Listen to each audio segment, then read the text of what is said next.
In a revelation that has sparked intense debate across Africa and beyond, U.S. Congressman Scott Perry has accused the United States Agency for International Development, USAID, of funding certain groups that have sown chaos across the continent.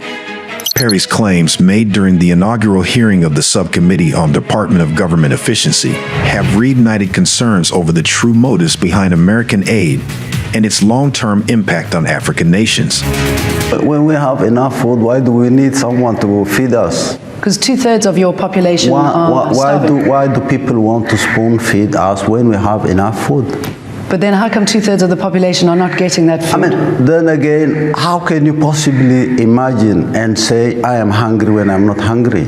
Why do you want to believe that? Why do you want to believe people are hungry and people are in need of your support? Why do you want to believe that? That's a very, very sad state of mind for people who think that they can come and feed people when they're not even in need of feeding. Go and feed the people of the victims of Katrina. Go and feed the people in Haiti if you really want to. So there's no food or aid problem? We don't need any food. We can feed ourselves.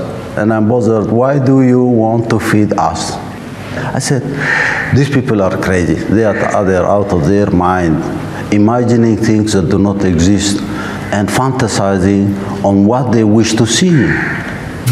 During the hearing titled The War on Waste, stamping out the scourge of improper payments and fraud, Perry stated that USAID had been funneling vast sums of money into entities linked to extreme groups, including Boko Haram, which is very active in Africa.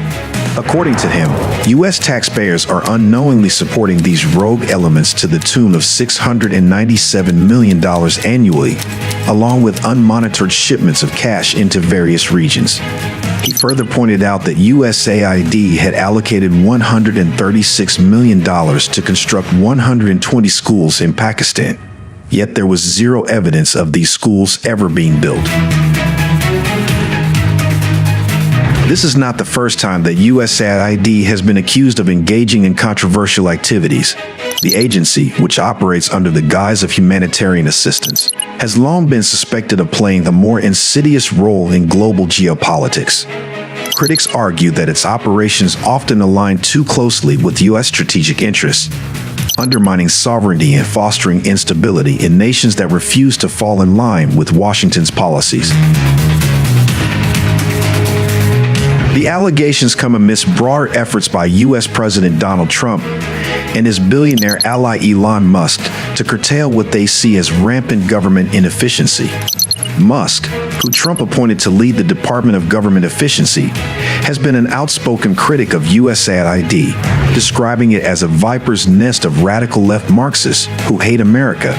He has vowed to dismantle the agency, arguing that it serves as a tool for clandestine operations rather than genuine development assistance. Trump himself has called for a radical restructuring of government agencies to eliminate wasteful expenditures and cut bureaucratic excess. If these allegations hold weight, it would confirm suspicions that many Africans have harbored for decades, that Western aid often comes with ulterior motives. The idea that U.S. funds could have been used to support elements responsible for widespread devastation in Africa is both infuriating and tragic. It raises uncomfortable questions about whether certain conflicts in Africa are not merely homegrown, but have, in fact, been exacerbated or even orchestrated by foreign powers. Take Nigeria as an example. In 2014, when the Nigerian government was engaged in a desperate battle against rogue elements, it publicly criticized the United States for refusing to sell it much-needed weapons.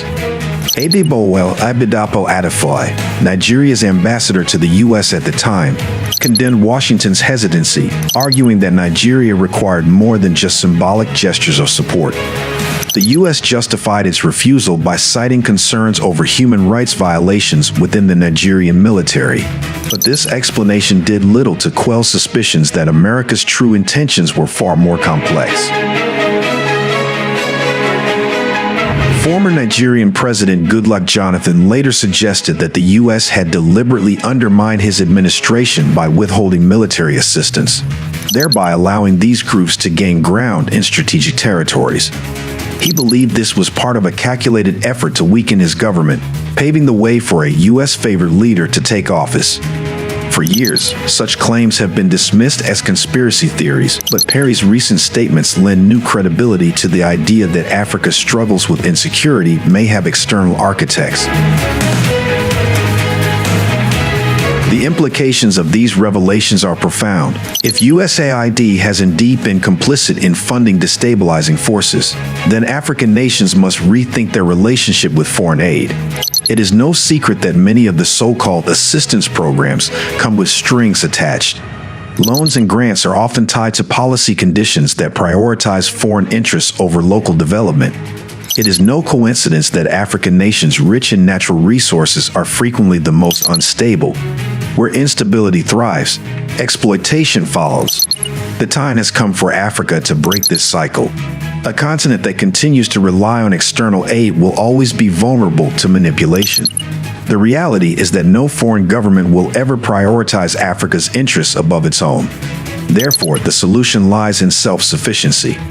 Africa must invest in its own industries, strengthen regional cooperation, and build institutions that serve its people rather than foreign donors.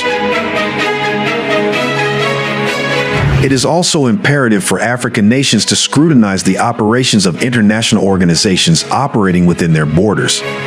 If Western entities are found to be contributing to instability, then they must be held accountable and, if necessary, expelled. The era of blind trust must end. Africa has the resources, the talent, and the resilience to forge its own path. What it needs now is the political will to stand firm against external forces that seek to keep it in a perpetual state of dependency and chaos. This is a wake-up call. The revelations surrounding USAID should serve as a rallying cry for a new era of African unity and self-determination. The continent has been a pawn in the games of global superpowers for far too long. Now is the time to reclaim its sovereignty, safeguard its people, and build a future free from the shackles of foreign interference. Your perspective matters. What do you make of the allegations that the Obama and Biden administrations were using USAID to fund certain groups destabilizing Africa? Illegal migration is Trump's enemy number one, but if you go down that list, you will find an unlikely name: USAID, the American government's charity arm. It's the biggest donor in the world. It manages 60 missions in 130 nations. But Trump is slowly killing it. All USAID staff have been placed on leave. Foreign aid has been frozen and their website has been taken down. Trump's justification is ideological. He says USAID was run by radical left lunatics. But politics aside, there is plenty to dig up here because USAID has a sketchy side too. They have meddled in other countries, funded radicals, and run covert operations. We'll start with the radical funding. USAID has given money to a group called FIF, the Falah-e-Insaniyat Foundation.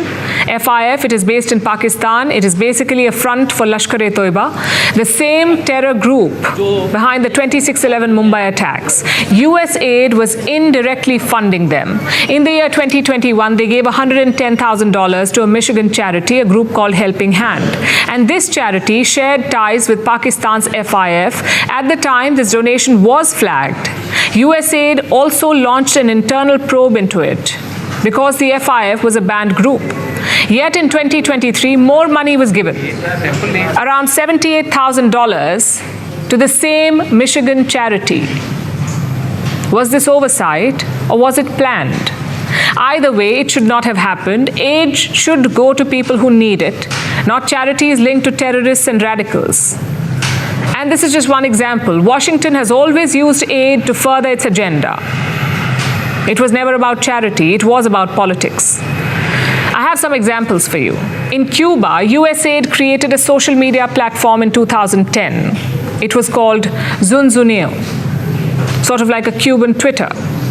At first, it focused on music, sports, and weather, but the end goal was sinister: to influence Cuban youth, to stir trouble and trigger street protests. But media investigations exposed this plan. Soon, the platform was shut down. Example number 2 is Bolivia. USAID funded opposition groups in this country. The goal was to destabilize its then president, Evo Morales.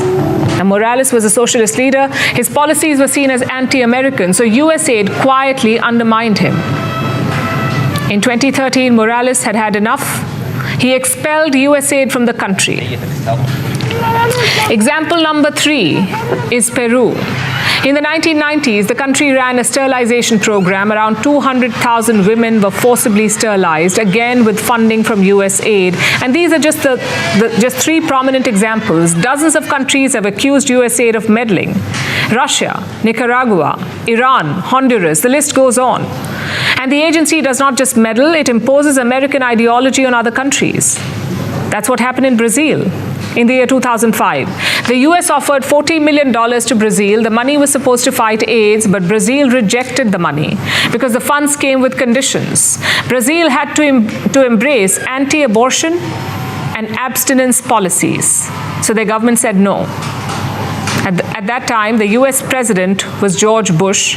More recently, Joe Biden tried the same thing. He funded all sorts of diversity policies abroad.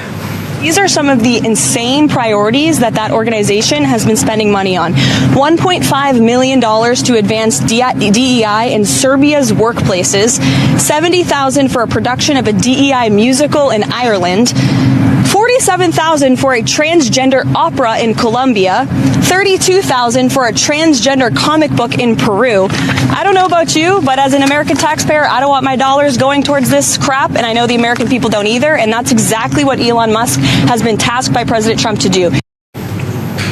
Aid is a big tool of foreign policy. It may look like a large-hearted campaign, but it comes with strings attached. Just ask India. In 1965, USAID gave a loan to India. The plan was to set up a fertilizer plant in Chennai. But the loan came with conditions. Only a US company would handle the distribution and no other fertilizer plant would be built nearby. Such aid based on conditions was the norm back then. India finally started rejecting them in 2004. Still, USAID runs multiple campaigns here. In 2024, they donated around $141 million to India, which is slightly lower than the previous year when it was $153 million. And what's the status of these campaigns now? Well, all of them have been frozen.